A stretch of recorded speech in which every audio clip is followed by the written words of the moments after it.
Hello साथियों, एक बार फिर से आप सभी का आपके अपने चैनल एस आर जाजोरिया पर स्वागत है। और हम डिस्कस कर रहे हैं कंजक्शंस पर। और आज के हमारे टॉपिक है as far as well as long as या सो लॉन्ग एज। दोनों का मीनिंग एक ही होता है, एक दूसरे के बदले आप यूज कर सकते हो। और नेक्स्ट है एज सून एज। तो बहुत से स्टूडेंट्स ने मेरे को कमेंट्स में लिखा कि सर ये टॉपिक बड़े कंफ्यूज करते हैं और आप इनके ऊपर वीडियो बनाइए। तो समझ लीजिए कि आज आपके इनसे संबंधित सारे कन्फ्यूजन दूर हो जाएंगे। आपको चिंता करने की कोई आवश्यकता नहीं है। तो you don't care because S R Jajoria is here.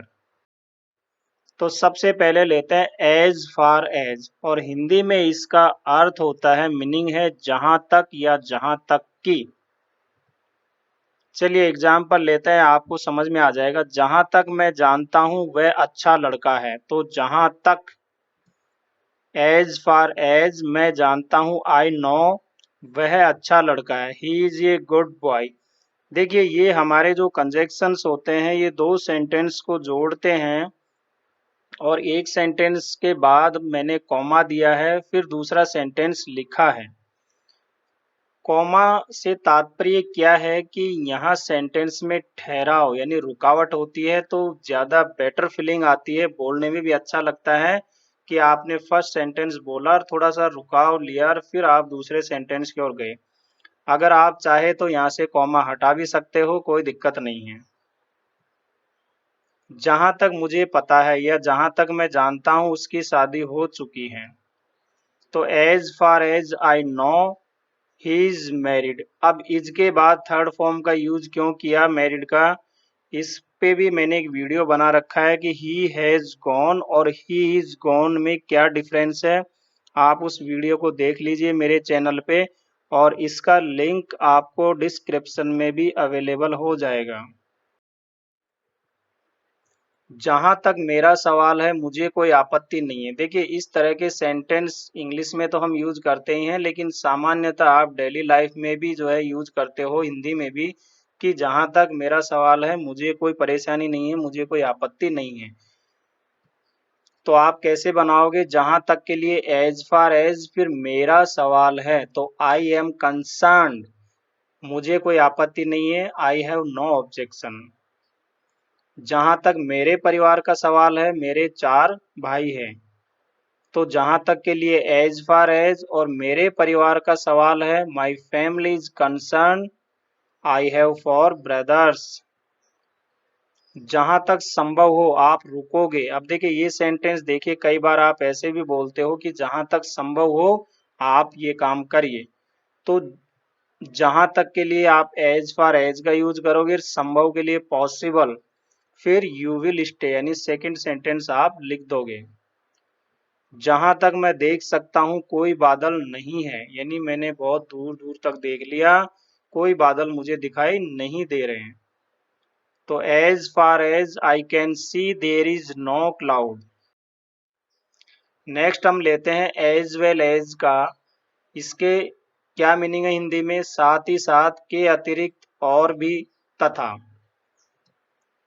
वह सुंदर और बुद्धिमान भी है, यानी वह सुंदर साथ ही साथ बुद्धिमान भी है, या सुंदर के अतिरिक्त वह बुद्धिमान भी है। तो इस सेंस में हम एज वेल एज का यूज करेंगे। हम चाहे तो यहाँ पे बोथ एंड का भी यूज कर सकते हैं या एंड का भी यूज कर सकते हैं, लेकिन हमें सेंटेंस बनाना है एज वेल एज के अनुसार, तो हम उसी का यूज करेंगे। She is beautiful as well as intelligent, यानी दो एडजेक्टिव के बीच में हमें एज वेल एज लगाना है, क्योंकि यहाँ दिया हुआ है सुंदर और बुद्धिमान दोनों, इसलिए।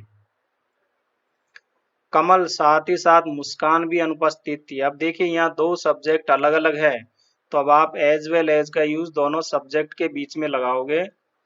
कमल as well as Muskaan was absent. वह साथ ही साथ उसकी पत्नी भी निर्दोष है, यानी दोनों ही निर्दोष है, दोनों ने कोई जुर्म नहीं किया गया, जबरदस्ती फंसाया गया है। तो he as well as his wife is innocent. मेरे साथ ही साथ मेरे दोस्त सॉरी मैं साथ ही साथ मेरे दोस्त भी जयपुर जा रहे हैं। I as well as my friends am going to Jaipur. यहाँ पे दो दो अंडरलाइन है, इसका मतलब कुछ गड़बड़ है। तो इसको समझ लेते हैं कि एज वेल एज का यूज जब हम करते हैं तो यहाँ पे जो हेल्पिंग वर्ब या वर्ब आती है वो हमारी फर्स्ट सेंटेंस के अकॉर्डिंग आती है। चाहे वो सिंगुलर हो या प्लूरल हो, इससे कोई हमें फर्क नहीं पड़ता। इसके अनुसार ही हमें यहाँ यूज करना है, ना कि इस सेकंड सब्जेक्ट के अनुसार। इस बात को आप नोट कर लो, लिख लो, आपको किताबों में नहीं मिलेगा ये। तो I as well as my friends am going to Jaipur. तो इस तरह से यदि आप ऐसे बनाते कि मेरे दोस्त और साथ ही साथ मैं भी जयपुर जा रहा हूँ, तो फिर आप my friends as well as I, फिर आप आर का यूज करते हैं यहाँ। तो ये बात समझ में आ गई होगी कि मैं क्या कहना चाह रहा हूँ। वह अंधा है साथ ही साथ लंगड़ा भी, यानी दोनों ही है, अंधा तो है और लंगड़ा भी है। तो he is blind as well as lame. वह हिंदी साथ ही साथ अंग्रेजी भी बोल सकता है, यानी दोनों भाषाएं बोल सकता है। तो he can speak Hindi as well as English. Next है हमारा एज लॉन्ग एज, या इसकी जगह हम सो लॉन्ग एज का भी यूज कर सकते हैं। अब इसका यूज दो प्रकार से होता है। एक तो कंडीशन के लिए, जब हिंदी में अगर या बशर्ते शब्द दिया हुआ हो, और दूसरा होता है जब तक। तो ये टाइम के रूप में हम इसका यूज करते हैं। तो सबसे पहले लेते हैं कंडीशन वाले। मैं आपको 100 रुपए उधार दे सकता हूँ बशर्ते आप 1 महीने में लौटा दे। तो यहाँ कंडीशन है कि आपको मैं 100 रुपए दे सकता हूँ, लेकिन कंडीशन क्या है कि आपको 1 महीने में लौटाना होगा। तो I can lend you 100 rupees as long as, या so long as you return it in a month. तुम सफलता पा सकते हो बशर्ते तुम कठिन मेहनत करो। कंडीशन हो गई यहाँ, सफलता कब मिलेगी, जब आप हार्ड वर्क करोगे। तो you can get success as long as, या so long as you work hard.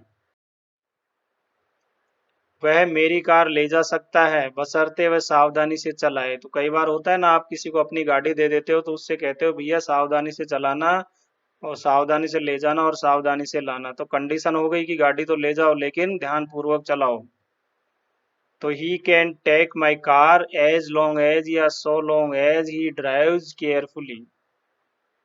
तुम पार्टी में जा सकते हो बशर्ते तुम मध्य रात्रि से पहले लौट आओ। कई बार मम्मी पापा डांटते हैं, रात रात भर पार्टी करते रहते हो। तुम्हारे अंदर जवानी आई है क्या, हम भी जवान थे किसी समय। तो उसको हिदायत दी जा रही है, नसीहत दी जा रही है कि तुम पार्टी में जाओ, कोई बात नहीं है, लेकिन आधे रात से पहले लौट आना, यानी 12 बजे से पहले लौट आना, नहीं तो तुम्हारे लिए दरवाजे बंद हो जाएंगे घर के। तो you can go to the party as long as, या so long as you come back before midnight. अब नेक्स्ट लेते हैं एज लॉन्ग एज का हम जब तक के रूप में कहाँ यूज करते हैं, यानी वाहिल के सेंस में करते हैं, वाहिल की जगह पे इसका यूज करते हैं, और ये टाइम को शो करता है। वह यहाँ रुक सकती है जब तक वह चाहे। तो ही कैन स्टे हियर जब तक के लिए as long as she wants. जब तक मैं जिंदा हूं तब तक तुम्हें प्यार करूंगा। तो जब तक के लिए हम एज लॉन्ग एज का यूज करेंगे, तब तक के लिए कोई सेंटेंस यूज नहीं होता है। तो तुम्हें प्यार करूंगा, I will love you as long as I live. तो यहाँ पे जो है, आप एक चीज और नोट कर लीजिए कि जब हमारा फर्स्ट सेंटेंस फ्यूचर टेंस में होता है और टाइम का बोध होता है, मैंने पहले भी बताया था, तो आप यहाँ पे इसके बाद जो ये कंजक्शन जोड़ रहे हो, एज लॉन्ग एज का यूज कर रहे हो, इसके बाद यदि फ्यूचर में होता तो भी हम सिंपल प्रेजेंट का ही यूज करते। अगर ऐसा होता कि जब तक मैं जिंदा रहूंगा तब तक तुम्हें प्यार करूंगा, तब भी आप यही लिखते आई लिव। जब तक तुम मेरे साथ हो मुझे परवाह नहीं है, या मुझे कोई परवाह नहीं है। As long as you are with me I don't care. Next है एज सून एज। अब साथियों एज सून एज के लिए मैंने अलग से वीडियो अपलोड कर रखा है, आपको डिस्क्रिप्शन में लिंक मिल जाएगा। अब मैं उससे संबंधित आपको कुछ अदर एग्जाम्पल बता देता हूँ। वैसे एज सून एज का यूज हम कंजक्शन के रूप में ज्यों ही त्यों ही के सेंस में करते हैं और इसके ऊपर मैंने वीडियो बना रखा है। लेकिन यदि हम एज सून एज के साथ पॉसिबल जोड़ दे तो इसका होता है जितना जल्दी हो सके। इस सेंस में हम यूज करेंगे कि जितना जल्दी हो सके डॉक्टर बुलाओ। हो सकता है पेशेंट हमारा सीरियस हो रहा हो तो जल्दी से डॉक्टर बुलाओ, तो जितना जल्दी हो सके डॉक्टर बुलाओ। तो as soon as possible call the doctor. जितना जल्दी हो सके इस कार्य को पूरा करो। तो complete this work as soon as possible. आप सेंटेंस कैसे भी लिख सकते हो, पहले वाला बाद में या बाद वाला पहले भी लिख सकते हो, लेकिन जितना जल्दी के सेंस में आप एज सून एज का ही यूज करोगे। जितना जल्दी हो सके इस चैनल को सब्सक्राइब करो ताकि आपका कोई वीडियो ना छूट जाए और आप किसी इंग्लिश ग्रामर के टॉपिक से वंचित ना रह जाओ, इसलिए इस चैनल को आप सब्सक्राइब कर लो। तो as soon as possible subscribe to this channel. अब आपके लिए एक्सरसाइज है। जहां तक मेरा सवाल है मैं मांस नहीं खाता हूँ। जहां तक मुझे पता है वह मर चुका है। ये प्रिंट मिस्टेक हो गई, ये है यहाँ पे। जहां तक मुझे पता है वह मर चुका है। तुम आदर पा सकते हो बशर्ते तुम ईमानदार बनो। कंडीशन आ गई है यहाँ पे। जितना जल्दी हो सके गृह कार्य पूरा करो। तो इस प्रकार से जो है आप सेंटेंस बना सकते हो। तो दोस्तों आपको ये वीडियो कैसे लगा, इसको ज़्यादा से ज़्यादा लाइक करें। जब आप लाइक करते हो तो हमारा भी कॉन्फिडेंस बढ़ता है कि वास्तव में ही जो है व्यूअर हमें देख रहे हैं और हमारा कॉन्फिडेंस बढ़ा रहे हैं। हमने जो कंटेंट डाला है, जो वीडियो हमने अपलोड किया है उसको पसंद किया जा रहा है। तो जैसे आप वीडियो देखते हो और वास्तव में आपको लगे कि ये वीडियो अच्छा है, हमारे लिए कोई नॉलेज दे रहा है, तो आप उसे लाइक ज़रूर करें, देख के ही ना छोड़े वीडियो को। और इसको शेयर भी करें अपने साथियों में, अपने दोस्तों में, या जो भी आपका पीयर ग्रुप है उनमें शेयर करें, इस चैनल के बारे में बताएं और इस चैनल को सब्सक्राइब करें। और आपकी यदि कोई डिमांड है तो वो टॉपिक मुझे कमेंट्स में लिखें, मैं उस टॉपिक पर जल्दी से वीडियो बनाने का प्रयास करूँगा। तो हंसते रहिए, मुस्कुराते रहिए और मेरे साथ एंजॉय करते रहिए इंग्लिश। आपका अपना channel SR Jajoria. Thank you.